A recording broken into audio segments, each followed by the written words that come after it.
ವಿಜಯನಗರ ಸಾಮ್ರಾಜ್ಯದಲ್ಲಿ ಶ್ರೀಕೃಷ್ಣ ದೇವರಾಯ ಎಂಬ ಮಹಾನ್ ರಾಜನು ಆಳುತ್ತಿದ್ದ. ಅವರ ರಾಜಸಭೆಯಲ್ಲಿ ಅನೇಕ ಪಂಡಿತರು, ಕವಿಗಳೂ ಇದ್ದರು. ಆದರೆ ಎಲ್ಲರಿಗಿಂತ ಹೆಚ್ಚು ಚತುರನಾಗಿದ್ದವನು ತೆನಾಲಿರಾಮ. ಅವನ ಬುದ್ಧಿವಂತಿಕೆ, ಹಾಸ್ಯ ಮತ್ತು ಸಮಯ ಪ್ರಜ್ಞೆ ಎಲ್ಲರಿಗೂ ಗೊತ್ತಿತ್ತು. ಒಂದು ದಿನ ರಾಜನ ಮನಸ್ಸಿಗೆ ಒಂದು ವಿಚಿತ್ರ ಆಲೋಚನೆ ಬಂತು. ತೆನಾಲಿರಾಮನ ಬುದ್ಧಿ ನಿಜಕ್ಕೂ ಎಷ್ಟು ಗಟ್ಟಿಯದು ಎಂದು ಪರೀಕ್ಷಿಸಬೇಕು ಎಂದುಕೊಂಡರು. ಅಂದು ರಾಜನು ಸಭೆಯಲ್ಲಿ ಘೋಷಣೆ ಮಾಡಿದರು, ನಾಳೆ ಬೆಳಿಗ್ಗೆ ನನ್ನ ಅರಮನೆಗೆ ಬರುವ ಎಲ್ಲರೂ ತಮ್ಮೊಂದಿಗೆ ಒಂದು ವಿಶೇಷ ವಸ್ತು ತರಬೇಕು. ಆದರೆ ಆ ವಸ್ತು ನೋಡಲು ಆಗಬಾರದು, ಹಿಡಿಯಲು ಆಗಬಾರದು, ಆದರೆ ಅದರ ಅಸ್ತಿತ್ವ ಇರಬೇಕು. ಎಲ್ಲ ಪಂಡಿತರು ಗಾಬರಿಗೊಂಡರು. ನೋಡಲಾಗದ, ಹಿಡಿಯಲಾಗದ ವಸ್ತು ಅಂದ್ರೆ ಏನು ಎಂದು ತಲೆಕೆಡಿಸಿಕೊಂಡರು.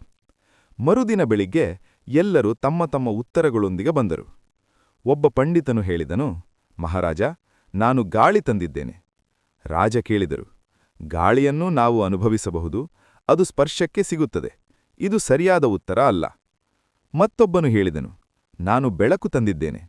ರಾಜ ನಗುತ್ತಾ ಹೇಳಿದರು, ಬೆಳಕು ಕಣ್ಣಿಗೆ ಕಾಣುತ್ತದೆ, ಇದು ನನ್ನ ಷರತ್ತಿಗೆ ಹೊಂದುವುದಿಲ್ಲ. ಹೀಗೆ ಒಂದೊಂದೇ ಉತ್ತರ ತಪ್ಪಾಗುತ್ತಿತ್ತು. ರಾಜನ ಮುಖದಲ್ಲಿ ಸ್ವಲ್ಪ ನಿರಾಸೆ ಕಾಣಿಸಿತು. ಅಷ್ಟರಲ್ಲಿ ತೆನಾಲಿರಾಮ ಶಾಂತವಾಗಿ ಮುಂದೆ ಬಂದ. ಅವನ ಕೈಯಲ್ಲಿ ಏನೂ ಇರಲಿಲ್ಲ. ರಾಜ ಕೇಳಿದರು, ತೆನಾಲಿರಾಮ, ನೀನು ಏನು ತಂದಿದ್ದೀಯಾ?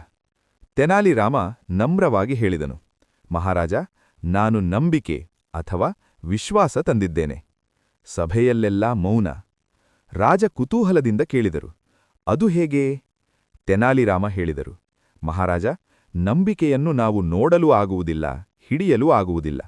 ಆದರೆ ಅದು ಇಲ್ಲದಿದ್ದರೆ ರಾಜ್ಯವೂ ನಡೆಯದು, ಸಂಬಂಧಗಳೂ ಉಳಿಯದು. ನಿಮ್ಮ ಪ್ರಜೆಗಳು ನಿಮ್ಮ ಮೇಲೆ ನಂಬಿಕೆ ಇಟ್ಟುಕೊಂಡಿದ್ದಾರೆ. ಅದೇ ನಾನು ತಂದ ವಸ್ತು. ರಾಜನ ಮುಖದಲ್ಲಿ ದೊಡ್ಡ ನಗು ಮೂಡಿತು. ಅತ್ಯುತ್ತಮ ಉತ್ತರ ಎಂದು ಹೇಳಿದರು. ಅವರು ತಕ್ಷಣ ಘೋಷಿಸಿದರು, ತೆನಾಲಿರಾಮನ ಬುದ್ಧಿವಂತಿಕೆ ಮತ್ತೊಮ್ಮೆ ಸಾಬೀತಾಯಿತು. ನಿಜವಾದ ಶಕ್ತಿ ಬಲದಲ್ಲಿಲ್ಲ, ಬುದ್ಧಿಯಲ್ಲಿ ಇದೆ. ಸಭೆಯಲ್ಲಿದ್ದ ಎಲ್ಲರೂ ತೆನಾಲಿರಾಮನನ್ನು ಪ್ರಶಂಸಿಸಿದರು.